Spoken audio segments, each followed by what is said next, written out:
بسم الله الرحمن الرحیم. در برنامه امروز میپردازیم به بیان موجبات غسل.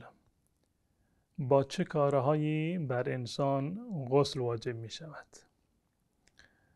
اگر به خاطر داشته باشید در ابتدای این سری برنامه ها در مورد حدث اصغر و حدث اکبر مطالبی رو خدمت شما عرض کرده بودم که حدث اصغر یعنی بیوضویی و حدث اکبر یعنی حالت جنابت یا حالت حیض و نفاس.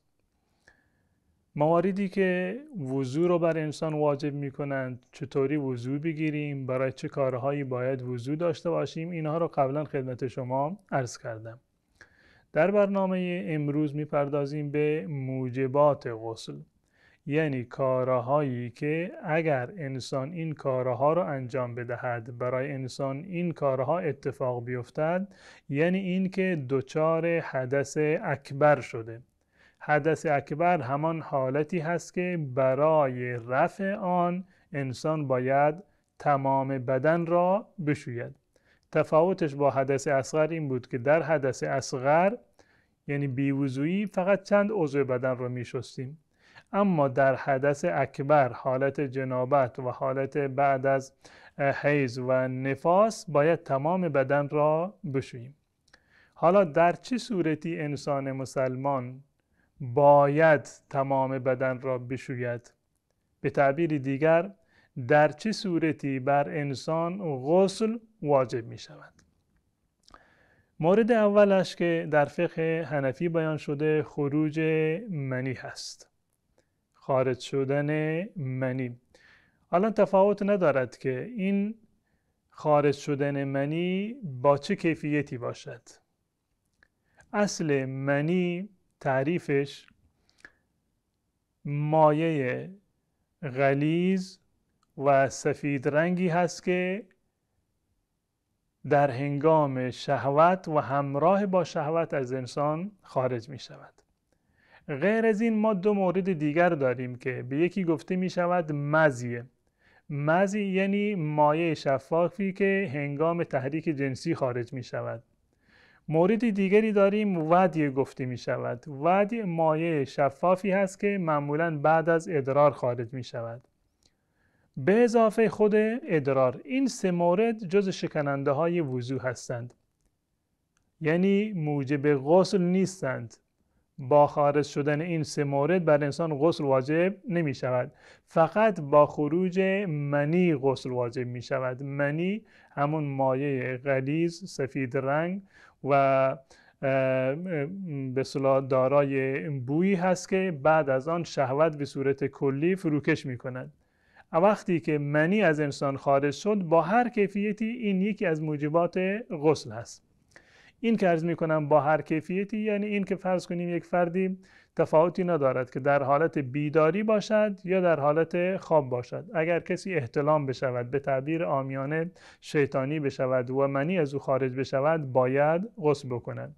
اگر در حالت بیداری بود و با اختیار خودش کاری رو انجام داد که منجر شد به خروج منی، باز هم بر چنین شخصی در واقع غسل واجب می شود. پس بنابراین اولین موردی که غسل را بر انسان تفاوتی ندارد، زن و مرد حکمشون یکی هست. اولین موردی که غسل را بر انسان واجب می کند خروج منی هست، چه در حالت خواب باشد یا در حالت بیداری. در هر صورتی بر انسان غسل واجب می شود. این مورد اول. مورد دومش همبستری هست که زن و شوهر با همدیگر همبستر بشوند. حتی اگر انزالی صورت نگیرد، حتی اگر طرفین ارضا نشوند، به محض همبستری بر هر دو نفر غسل واجب می شود. به محض این که به تعبیر فقها ختنگاه مرد و زن به هم دیگر برسد یا به تعبیری دخول صورت بگیرد، حتی اگر طرفین ارضا نشده باشند، کارشان ناتمام باقی بماند، باز هم بر هر دو طرف در واقع غسل واجب می شود. این دومین مورد هست. مورد سومش حیض هست. حیض یعنی عادت ماهیانه زنان که در فقه حنفی حد اقلش 3 روز هست و حد اکثرش 10 روز هست. بعد از اتمام دوره پریودی یا عادت ماهیانه بر زن غسل واجب هست، حتما باید غسل انجام بدهد. و مورد چهارمش نفاس هست. نفاس یعنی خونریزی بعد از زایمان. حد اکثر نفاس در فقه حنفی 40 روز هست و حد اقلی ندارد. به این معنی که یک خانومی فرض بکنیم که بعد از ولادت و بعد از زایمان سر 10 روز کاملا پاک شد، خونریزی کاملا قطع شد، باید بعد از 10 روز غسل بکند، نماز و روزش رو باید بگیرد. بعد از 20 روز پاک شد، باز هم باید غسل بکند و نماز بخواند. اما در صورتی که خونریزی ادامه داشته باشد بعد از ولادت و بعد از زایمان، حد اکثرش تا 40 روز هست. بعد از 40 روز ولو این که خونریزی قطع نشده باشد، زن باید غسل بکند و نماز بخواند. حتی در مورد حیض هم این گونه هست. وقتی که ما میگیم که در فقه حنفی حد اکثر حیض 10 روز هست، یعنی این که اگر بعد از 10 روز عادت ماهیانه خانمی 10 روز ادامه داشته باشد و بعد از 10 روز هنوز پاک نشود، بنابر فقه حنفی سر 10 روز باید غسل بکند و بعد از آن نماز بخواند. خونی که بعد از حد اکثر حیض یا حد اکثر نفاس هنوز ادامه دارد، به این خون استحاضه گفته می شود.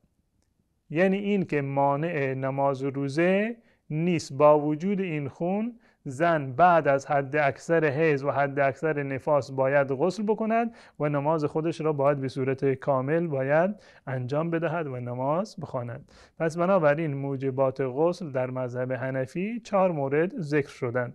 خروج منی، البته با هر کیفیت و هر نحوهی که باشد، چه به صورت خواب باشد یا در حالت بیداری باشد. دوم جماع هست، در هر صورت، چه منجر به انزال شده باشد یا اصلا انزالی صورت نگرفته باشد. و مورد چهارم حیض بعد از پایان مدت حیض.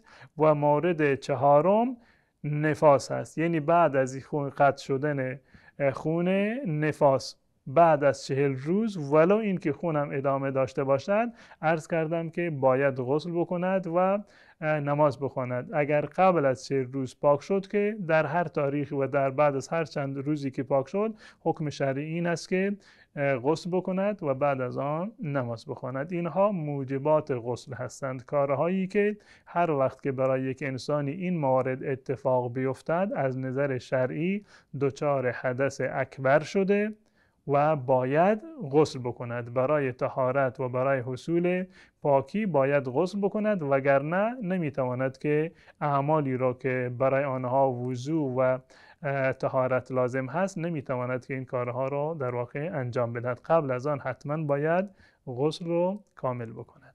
تا برنامه دیگر و مطالب دیگر شما رو به الله متعال می سپارم. و السلام علیکم و رحمت الله و برکاته.